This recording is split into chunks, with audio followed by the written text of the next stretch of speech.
Hello friends, welcome back to our channel. మన భారతీయ సనాతన సంప్రదాయంలో ప్రతి ఇంటిని దేవాలయంగా భావించేవారు.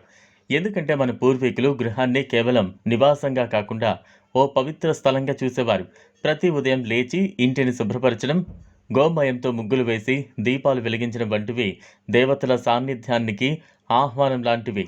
అలాంటి ఇంట్లో కొన్ని విశేష లక్షణాలు కనబడితే అది ఆ ఇంట్లో దైవతత్వం ఉన్నట్లుగా స్పష్టంగా అర్థమవుతుంది. ముందుగా చెప్పుకోవాల్సింది శాంతి. ఓ ఇంట్లోకి అడుగుపెట్టినప్పుడు మన మనసు ప్రశాంతంగా మారితే ఆ ఇంట్లో దేవతలు ఉంటారనే నమ్మకం ఉంది. ఆ ఇంట్లో ఎంత పని ఒత్తిడి ఉన్నా అక్కడ ఉన్నవాళ్ళు నిత్యం ఆనందంగా కనిపిస్తే అది శుభసూచకం. ఇంకొక ముఖ్యమైన సంకేతం ఇంట్లో ఉన్న పూజా మందిరం నుంచి తరచుగా నెమ్మదిగా వచ్చే అగరబత్తి వాసన, తులసి, సంపంగి, మల్లెపూల పరిమళం ఇవన్నీ దైవ అనుగ్రహానికి సంకేతాలు.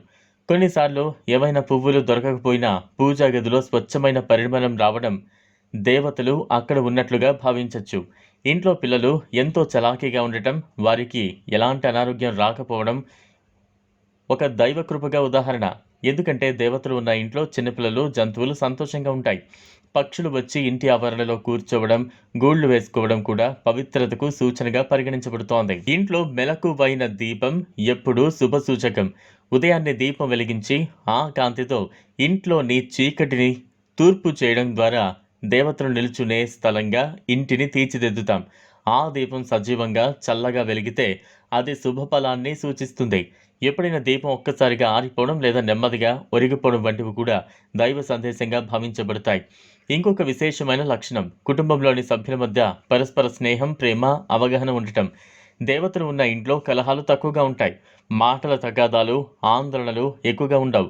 అటువంటి ఇంట్లో పూజలు వింతలు తీరుతాయి, సంకల్పాలు నెరవేరుతాయి ఉన్నట్లుగా అనిపించవచ్చు. అది భయంకరంగా కాకుండా ఒక ప్రశాంతతను కలిగించే అనుభూతిగా ఉంటే అది కూడా దేవతల సాన్నిధ్యంగా భావించవచ్చు. ఆ స్వరూపం మన మనసుకు ధైర్యాన్ని, ఆత్మస్థైర్యాన్ని కలిగిస్తే అది మంచిదే. ఈ వీడియో మీకు నచ్చినట్లయితే లైక్ చేయండి, షేర్ చేయండి, ఛానల్ను సబ్స్క్రైబ్ చేసుకోండి. Thanks for watching.